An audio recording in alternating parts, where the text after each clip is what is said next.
नमस्कार दोस्तों, जेबी study point के यूट्यूब चैनल में आपका बहुत बहुत हार्दिक स्वागत और अभिनंदन करता हूं। तो friends, NTA UGC net paper 1 का महामैराथन मॉक टेस्ट दोस्तों प्रैक्टिस सेट नहीं है, आज है मॉक टेस्ट 35। ठीक है, और यह मॉक टेस्ट सभी यूनिट का निचोड़ होगा। तो सभी यूनिट का निचोड़ है। तो फ्रेंड्स, पेपर फर्स्ट की सभी क्लास करने के लिए हमारा एंड्रॉयड ऐप्स जेबी स्टडी पॉइंट को डाउनलोड कर सकते हैं। तो फ्रेंड्स, ऐप ये रहा, येलो कलर में दोस्तों हमारा नाम भी लिख रहा होगा। जेबी स्टडी पॉइंट डाउनलोड कर सकते हैं। तो फ्रेंड्स, हमारा नाम देव कुमार पौध, पीएचडी इतिहास, एक बार जीआर, 13 बार नेट पास। फ्रेंड्स, जितने भी देख रहे हैं हमारे साथी, नए पुराने, अगर वो हमारे चैनल पर नए हैं और आपने अभी तक हमारा चैनल सब्सक्राइब नहीं किया तो प्लीज़ सब्सक्राइब कर लीजिए। उसके पास में जो बेल आइकन है उसको प्रेस कर लीजिए, जिससे कि आने वाली नई वीडियो को नोटिफिकेशन आपको पहले मिल सके। वीडियो को लाइक और अपने दोस्तों को शेयर ज़रूर कीजिएगा। सबका वेलकम है, हार्दिक स्वागत है, अभिनंदन है। इपिल होरो जी वेलकम, सुमन नाना जी, प्रवती कुमारी जी, सोनिया लोहिया जी, रियाज अंसारी जी, अनिता कुमारी जी, दीपेंद्र कौशिक जी, पूजा भारती जी, मैम आपका वेलकम, हार्दिक स्वागत और अभिनंदन। Samira Singh good evening, Sushma Kumari ji good evening, welcome. दोस्तों, आज जो है मॉक टेस्ट है, ठीक है, प्रैक्टिस सेट नहीं है। आज देखते हैं आपकी तैयारी कितने पानी में है। तो फ्रेंड्स, शुरू करते हैं। पहला सवाल आपके सामने ये रहा और 20 सेकंड का समय है। तो आज समय नहीं मिला बनाने के लिए, ठीक है, क्योंकि हमारे 8 बजे क्लास खत्म हुई थी। उसके बाद में खाना वाना खाया है, ठीक है। तो पहला सवाल है, निम्नलिखित में से कौन सा शिक्षण का पूर्व निर्धारित स्तर नहीं है? पहला ऑप्शन है स्मरण, बोध, परावर्तित, विभेदीकरण।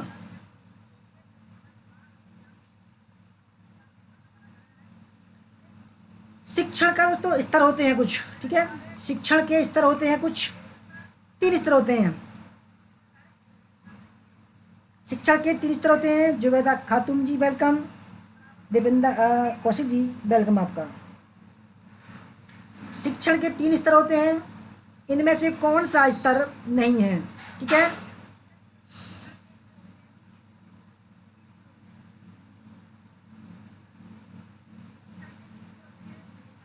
बीस सेकंड है आपको कमेंट करने के लिए। देखो, आपका अगर एक भी सदस्य का कमेंट आएगा तब मैं जो है बोलूँगा, क्योंकि अभी कमेंट नहीं आया। ठीक, सुषमा कुमारी जी डी बताया है। तो दोस्तों देखो, शिक्षण के 3 स्तर होते हैं। स्मरण स्तर होता है, तो इसको बोलते हैं रिमेंबर स्तर, ठीक है, रिमेंबर।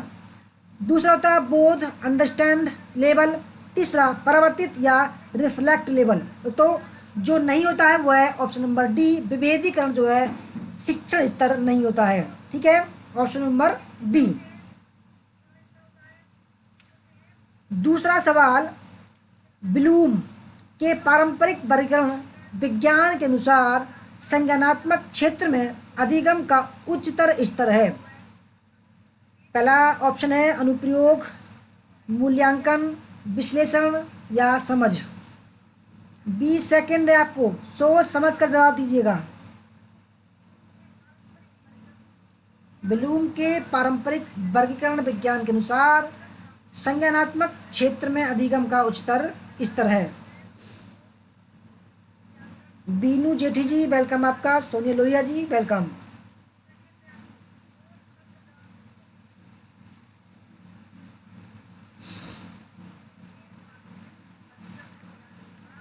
तो फ्रेंड देखो, ब्लूम ने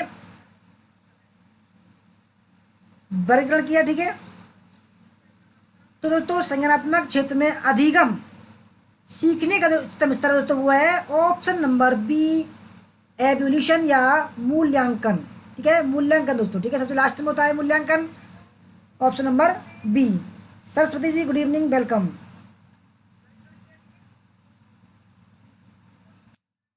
तीसरा सवाल, किसी शिक्षक के लिए सुनना महत्वपूर्ण है ताकि वह, ऑप्शन फर्स्ट है अधिगमकर्ता की आवश्यकताएं पूरी कर सके। दूसरा, ज्ञान प्राप्त कर सके। तीसरा, अधिगमकर्ता को प्रसन्न रखा जा सके। चौथा, अधिगमकर्ता द्वारा की गई प्रकृति की मूल्यांकन कर सके। दोस्तों देखो, पेपर 1 का जो सवाल होते हैं वो चाहे 5 सेकंड फालतू ले लो, परंतु सोच समझ कर ही लो, ठीक है। आप बस ये समझना कि आप एग्जाम दे रहे हो। किसी शिक्षक के लिए सुनना महत्वपूर्ण ताकीद है।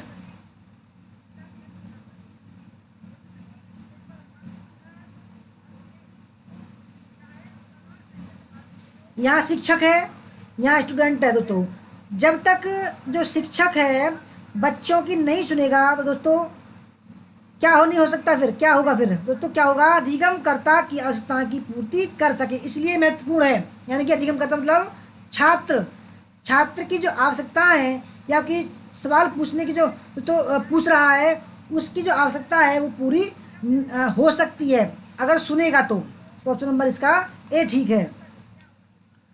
चौथा सवाल, अधोलिखित वक्तव्यों में कौन सबसे अधिक तर्कसंगत है। तो पहला ऑप्शन है शिक्षक अध्यापन कर सकते हैं। दूसरा ऑप्शन, शिक्षक शिक्षार्थियों में ज्ञान प्राप्त करने की आकांक्षा उत्पन्न कर सकते हैं। तीसरा, चिंतन प्रक्रिया के विकास के लिए व्याख्यान प्रणाली का उपयोग किया जा सकता है। और चौथा, शिक्षक पैदा होते हैं। अधोलिखित वक्तव्यों में कौन सबसे अधिक तर्कसंगत है, यानी कि सबसे आप सही जो है वो आपको कौन सा ऑप्शन लग रहा है।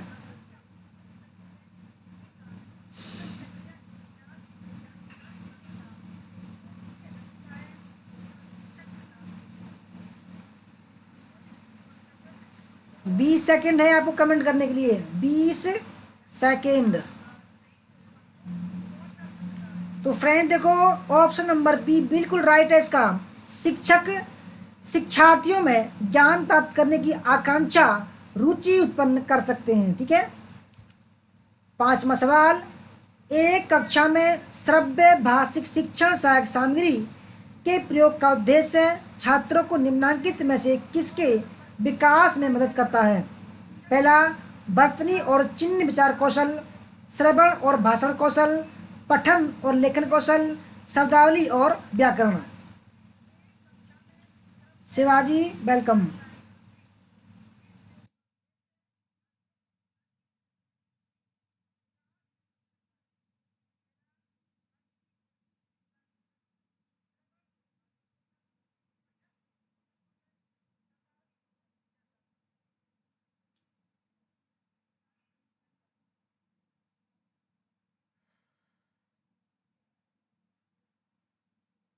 बीस सेकेंड है आपको कमेंट करने के लिए।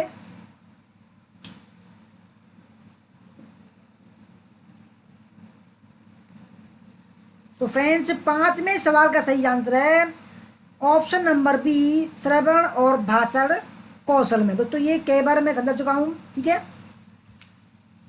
छठा सवाल, अभिकथन ए, सभी शिक्षण में अधिगम निहित होता है। तर्क, क्योंकि अधिगम को उपयोगी होने के लिए उसे आवश्यक रूप से शिक्षण से व्युत्पन्न होना चाहिए। तो कौन सा ऑप्शन ठीक लग रहा है आपको। मैजुद्दीन शेख जी, शिवाजी गुड इवनिंग वेलकम, पूजा भारती जी गुड इवनिंग वेलकम। दोस्तों लाइक कर दीजिएगा सभी, सारे ही क्वेश्चन अच्छे लेवल के, ऐसी बात नहीं है,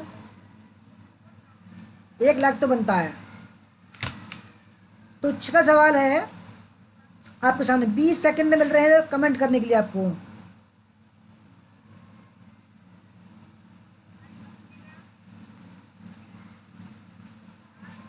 तो फ्रेंड्स देखो, इसमें ए ठीक है और आर गलत है, यानी कि ऑप्शन नंबर डी, क्योंकि सभी शिक्षण में दोस्तों अधिगम निहित होता है, बिल्कुल ठीक है, ठीक है। सातवां सवाल, मुक्त और दूरस्थ अधिगम प्रोग्राम में मूक का समावेश निश्चित है। मूक का फुल फॉर्म है मैसिव ओपन ऑनलाइन कोर्स। तो पहला ऑप्शन है न्यून लागत के आधार पर, अभिगम्यता के आधार पर, गति के आधार पर, नवाचार के आधार पर। तो मुक्त और दूरस्थ अभिगम प्रोग्राम में मूक का समावेश निश्चित है।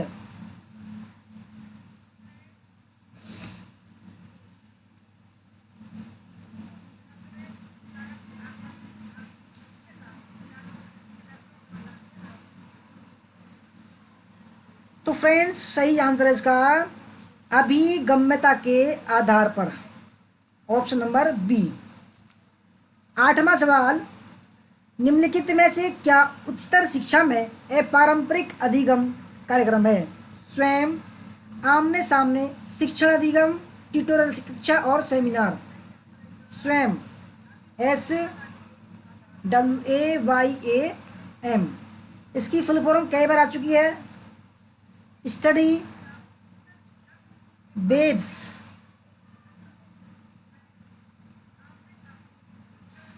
Of active young aspiring minds. तो फ्रेंड्स 20 सेकंड है। पार्वती कुमारी जी गुड इवनिंग, और दिनेश गुजर जी गुड इवनिंग, वेलकम आपका। तो फ्रेंड्स 8वें सवाल का जो सही आंसर है वो है ऑप्शन नंबर फर्स्ट, स्वयं। 9वां सवाल, प्रयोग और विश्लेषण में विद्यार्थियों की योग्यता में सुधार के लिए निम्नलिखित में से कौन उत्तम अध्ययन क्षेत्र है? विज्ञान, इतिहास, अर्थशास्त्र या भाषाएं। दीपशिखा जी गुड इवनिंग, वेलकम।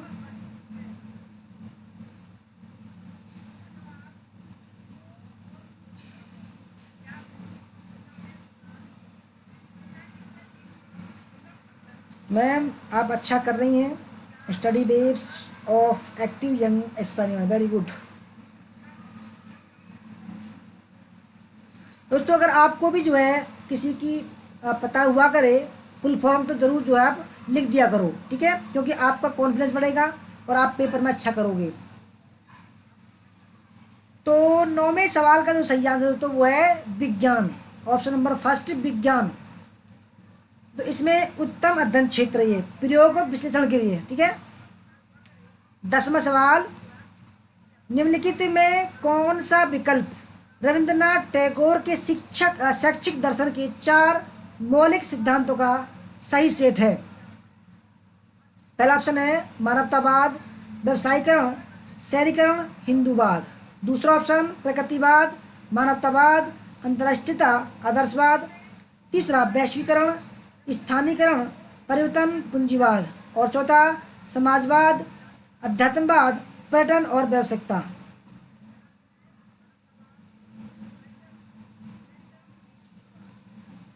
तो रविंद्रनाथ टैगोर के दोस्तों जो शिक्षा का जो दर्शन है उनके 4 मौलिक सिद्धांत कौन कौन से हैं? ये भी कई बार एग्जाम में आ चुका है, एनटीए के में।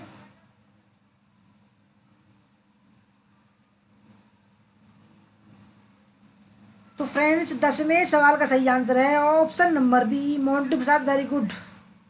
प्रकृतिवाद, मानवतावाद, अंतर्राष्ट्रीयता और आदर्शवाद, ऑप्शन नंबर बी। 11वां सवाल, राष्ट्रीय पाठ्यचर्या फ्रेमवर्क का निर्माण किसने किया था?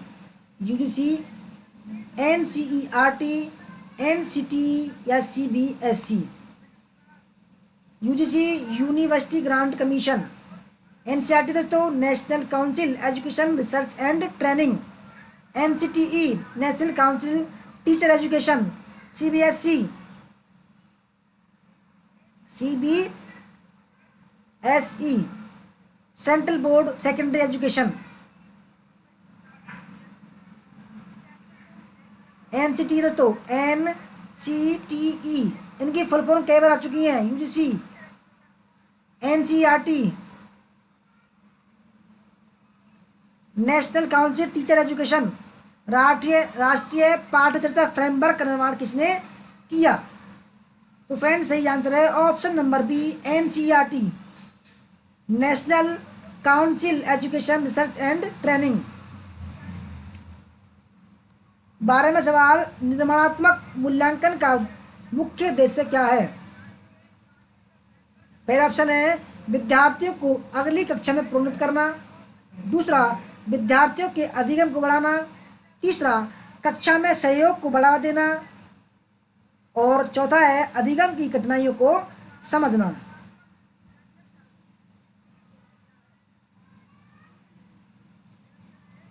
वेरी गुड मैम, बढ़िया, अच्छा कर रही हैं आप। तो निर्माणात्मक मूल्यांकन का मुख्य उद्देश्य क्या है?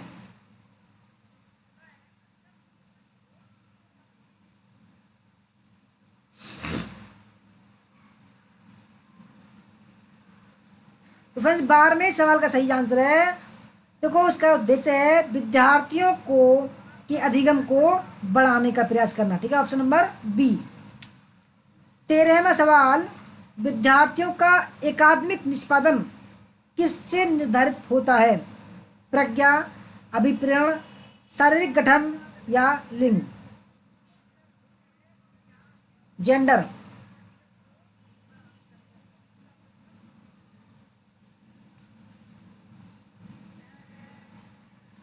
तो फ्रेंड्स आपके सामने चार ऑप्शन है।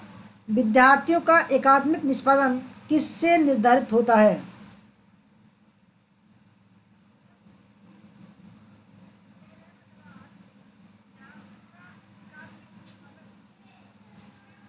तो फ्रेंड 13वें सवाल में देखो, प्रज्ञा और अभिप्रेरण, तो शारीरिक गठन से, और जो जेंडर है तो उससे जो है नहीं होता है। ठीक है, तो ऑप्शन नंबर ए इसका राइट आंसर है। ठीक है, 14वां सवाल, मूल्यांकन योजना के अवयव क्या हैं? मूल्यांकन योजना, उद्देश्य, संसाधन, विश्लेषण या प्राधिकार। मूल्यांकन योजना के उद्देश्य क्या होते हैं? सॉरी, अवयव।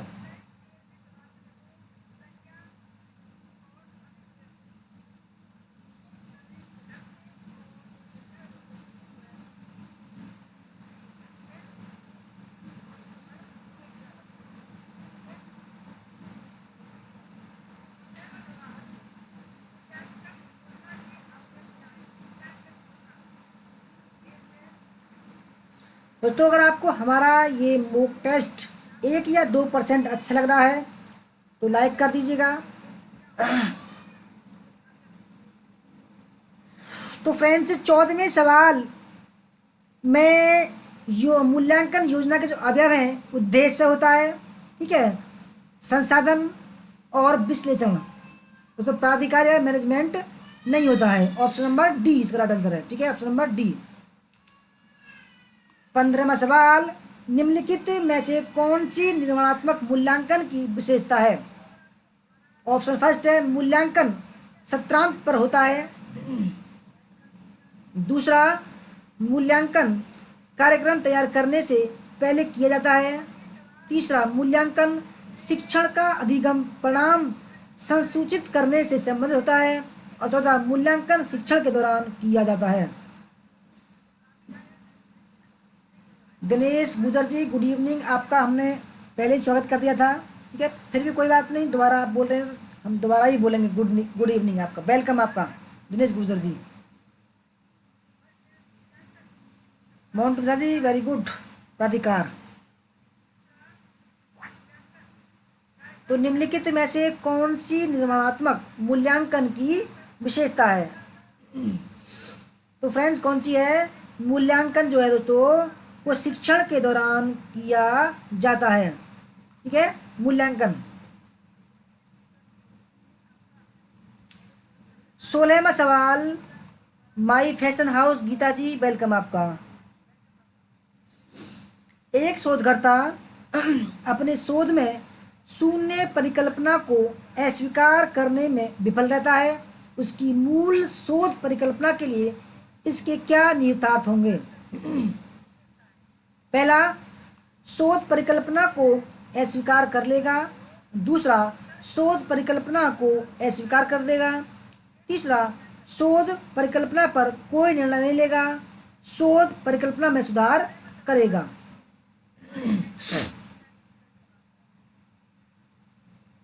परिकल्पना होता है तो हाइपोथेसिस, या कह सकते हैं इसको फंटसी, कि मुझको ये करना है, मुझको ये करना है। परिकल्पना दोस्तों दूसरे नंबर पर आती है। ठीक है, यानी कि शोध में सबसे पहले हम टॉपिक का चयन करते हैं, उसके बाद में हाइपोथेसिस होती है, यानी टॉपिक तो हमने कर लिया दोस्तों, अब इसके आधार पर, टॉपिक के आधार पर हम जो है कहाँ कहाँ जाएंगे, कैसे कैसे करना है, वो जो है हम प्लान बनाते हैं। उसके बाद में क्या होता है दोस्तों, हम स्ट्रक्चर बनाते हैं, नक्शा बनाते हैं। ठीक है, प्रज्ञा शर्मा जी वेलकम आपका। तो 16वें सवाल का सही आंसर है शोध परिकल्पना को अस्वीकार कर लेगा। 17वां सवाल, डाक से प्रेषित अवलोकन, साक्षात्कार तो सामूहिक प्रश्नावली किसके उदाहरण है? द्वितीयक स्रोत, व्यक्तिक स्रोत, प्राथमिक स्रोत या तृतीयक स्रोत?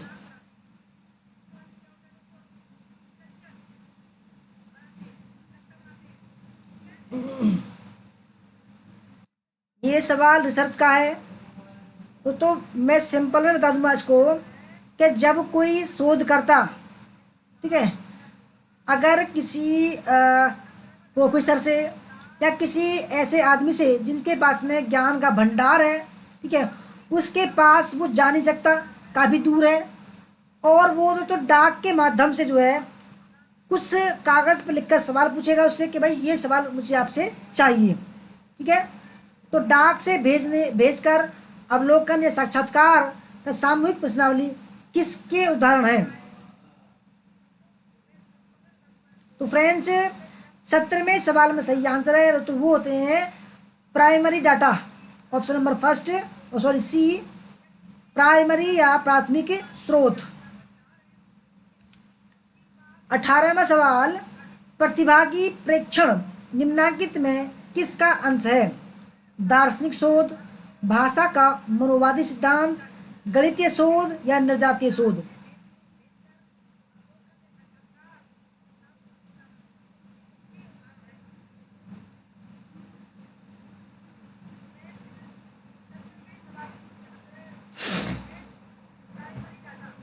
तो प्रतिभागी प्रेक्षण निम्नलिखित में से किसका अंश है?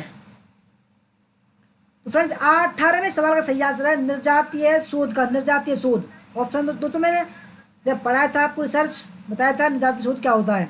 ठीक है, 19वां सवाल, निम्नांकित में से किस शोध प्रतिमान में प्रतिभागियों के परिप्रेक्ष्य के अनुसार यथार्थ की व्याख्या देने को महत्वपूर्ण माना जाता है?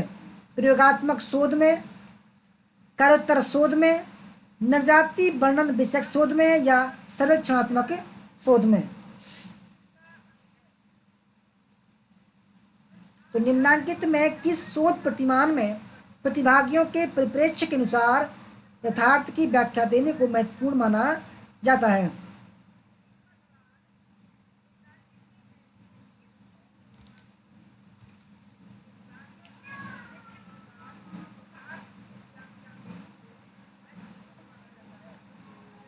तो फ्रेंड्स सही आंसर है इसका ऑप्शन नंबर सी, निर्जाति वर्णन विषयक शोध, ऑप्शन नंबर सी।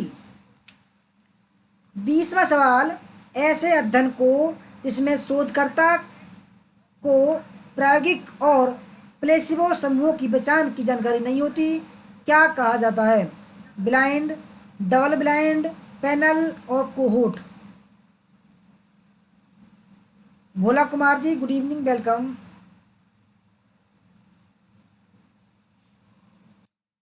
तो रिसर्च का सवाल है, जब अध्ययनकर्ता या शोधकर्ता जिसमें ऐसे अध्ययन को, ठीक है, जिसमें शोधकर्ता को प्रायोगिक मतलब क्या करना है और उस समूह की पहचान की जानकारी नहीं होती तो उसको क्या बोलते हैं?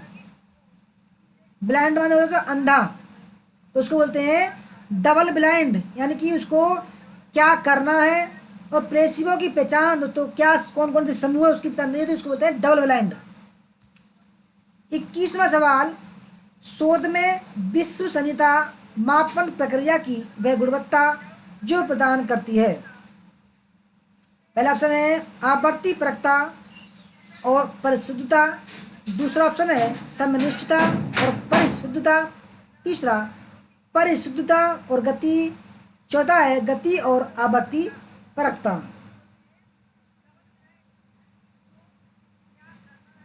शोध में विश्वसनीयता मापन प्रक्रिया की वह गुणवत्ता है जो प्रदान करती है।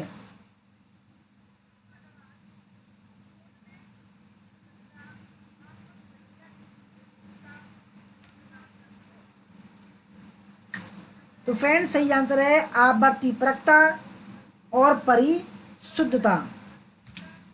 22वां सवाल, वह समय सीमा जिसमें एक अध्ययन एक स्थिति या समस्या की छानबीन करता है क्या कहलाती है? संदर्भ अवधि, आयु, अनुदैर्ध्य या विगत काल?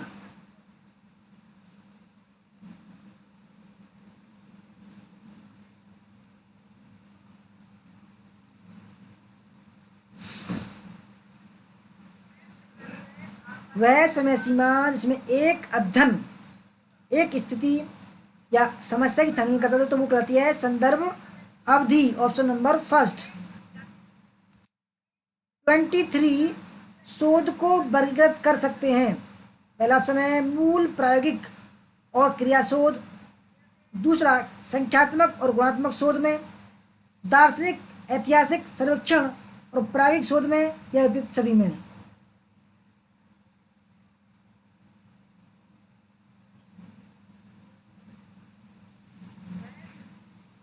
अच्छा मैम, बफरिंग हो रही है। बफरिंग हो रही है।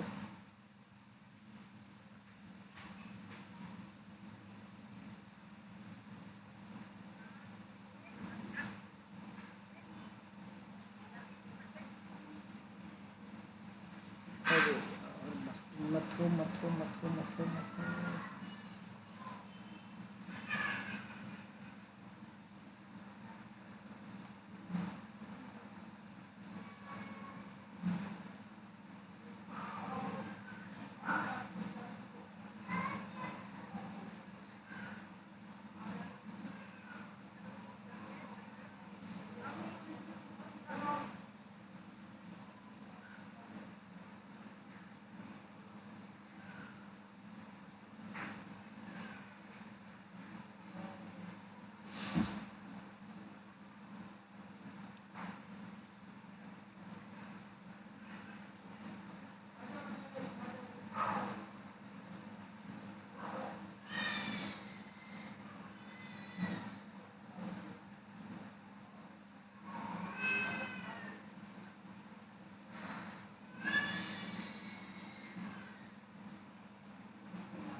मनोज कुमार जी, वेलकम आपका। तो फ्रेंड 23वें सवाल का जो सही आंसर वो है ऑप्शन नंबर डी। ठीक है, क्योंकि शोध को दोस्तों मूल, प्रायोगिक और क्रिया शोध, संख्यात्मक, गुणात्मक, दार्शनिक, ऐतिहासिक, सर्वेक्षण और प्रायोगिक शोध में दोस्तों बांट सकते हैं। 24वां सवाल, निम्नलिखित में से कौन सा शोध चक्रीय प्रकृति का है? ऑप्शन फर्स्ट है मौलिक शोध, विवृत या एप्लाइड, क्रियात्मक एक्शन, मूल्यांकन।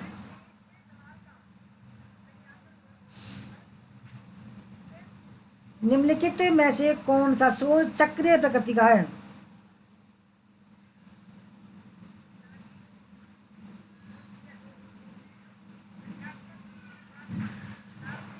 बफरिंग हो गई थी थोड़ी सी।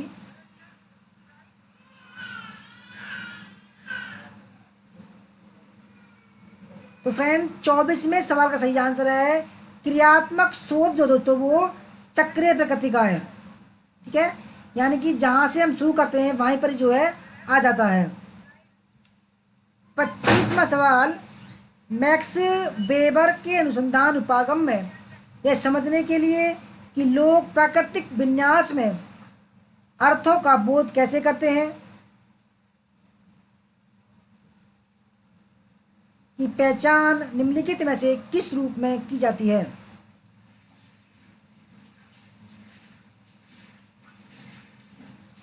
पहला ऑप्शन है सकारात्मक चिंतन फलक, आलोचनात्मक चिंतन फलक, प्राकृतिक और विवेचनात्मक चिंतन फलक। मीना कुमार जी वेलकम आपका। सपना देवी जी वेलकम, गुड इवनिंग आपका। बफरिंग हो रही है आज थोड़ी सी। मीना कुमार जी करेंगे गुड इवनिंग सर।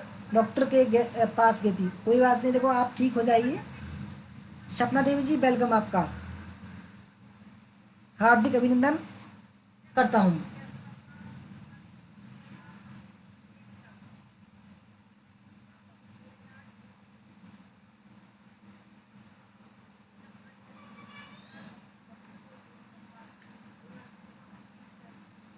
मैम बोल रही है मेरठ का नेट स्लो है क्या? हाँ शायद लग तो रहा है स्लो है। तो 25वें सवाल का सही आंसर है ऑप्शन नंबर डी, विवेचनात्मक चिंतन फलक। 26वां सवाल, प्रायोगिक अध्ययन पायलट स्टडी को किस अन्य रूप से भी जाना जाता है?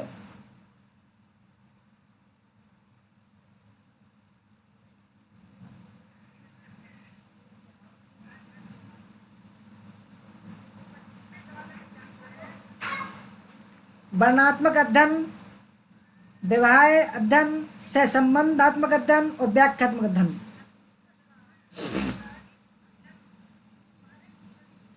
अनिता जी कह रही हैं 24 क्वेश्चन को एक बार समझाएं सर। अच्छा, अर्चना तिवारी जी वेलकम आपका। तो 26वें सवाल का सही आंसर है व्यवहार्यता अध्ययन। 24 में देखते हैं।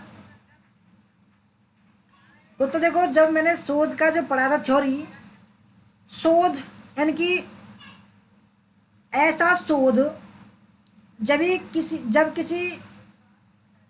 दोस्तों जैसे कि कहीं एक्सीडेंट हो जाए, ठीक है, एक्सीडेंट, और तो उसका हम अध्ययन करें कि भाई जो है तत्काल, कहते हैं तत्काल वाला अध्ययन कि भाई एक्सीडेंट हो गया, ठीक है, फिर किस तरीके से हुआ, कैसे कैसे गाड़ी आई, किसकी कमी थी, और लास्ट में क्या होगा, भाई एक्सीडेंट हो गया। ये जो है चक्रीय प्रकृति का होता है, ठीक है। सब हम तो क्या करते हैं, सबसे पहले हम ये पता चलता है कि भाई एक्सीडेंट हो गया, फिर किसकी गलती थी, कैसे कैसे हो गया, ठीक है, और फिर तो लास्ट में रिपोर्ट बनाते हैं हम कि भाई एक्सीडेंट हो गया, इसकी ये कमी थी। चक्रीय प्रकृति का है, गोलाकार, ठीक है, जहाँ से शुरू करते हैं वहीं पर ही वो खत्म होता है, ठीक है, तत्काल वाला। 27वां सवाल, किस प्रकार के शोध में शोध के चरणों को चक्रीय होना चाहिए? क्रियात्मक, प्रायोगिक, जमीनी सिद्धांत शोध और व्यष्टि अध्ययन शोध।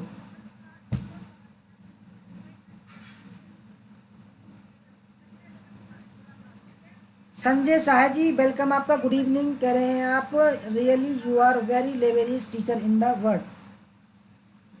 देखो वर्ड के तो नहीं है, ज़्यादा बड़ा शब्द है ये, बस छोटे से।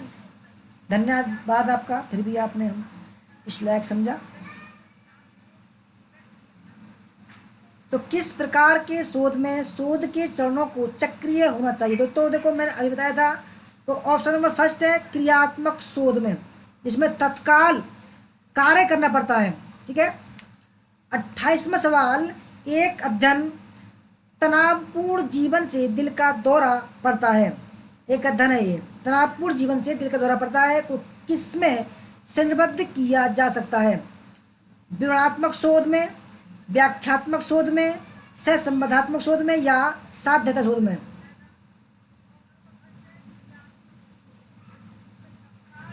एक अध्ययन है कि तनावपूर्ण जीवन से दिल का दौरा पड़ता है।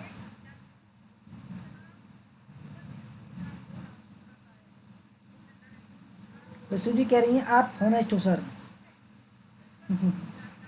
धन्यवाद दोस्तों, थोड़ा सा बस मनी प्रॉब्लम है, नहीं तो बहुत कुछ कर देता मैं, बहुत कुछ। तो फ्रेंड्स 28वें सवाल का सही आंसर है दोस्तों ये है व्याख्यात्मक शोध, क्योंकि दोस्तों व्याख्या करके जो है ये पता चला है, ठीक है।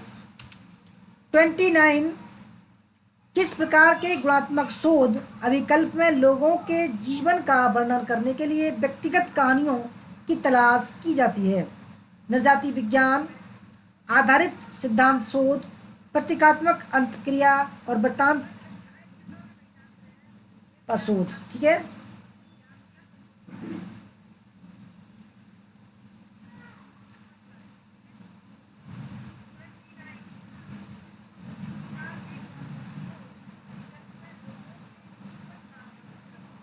तो फ्रेंड्स 29वें सवाल का सही आंसर है ऑप्शन नंबर डी, वृत्तांतात्मक शोध। और 30वां सवाल, किसी विश्वविद्यालय के एक शिक्षक का यह विचार है कि ग्रामीण बच्चों की उपलब्धि और उनकी आकांक्षा के स्तर के चयन के संबंध का अध्ययन किया जाए। तो इस विषय की दृष्टि से शोध की कौन सा शोध अविकल्प सबसे अधिक उपयुक्त होगा? प्रयोगात्मक, कार्योत्तर, ऐतिहासिक सर्वेक्षण, एक्सपेरिमेंटल। ठीक है, कार्योत्तर एक्स पोस्ट फैक्टो, ऐतिहासिक हिस्टोरिकल, सर्वेक्षण ऑब्जर्वेशन। ठीक है,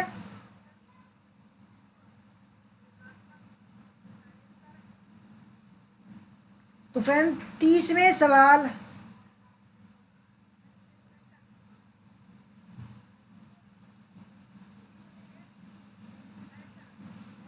मैम बोल रही है वैज्ञानिक विधि से समस्याओं का शोषण किया जाता है, जैसे क्रियात्मक शोध या action certificate. Very good ma'am.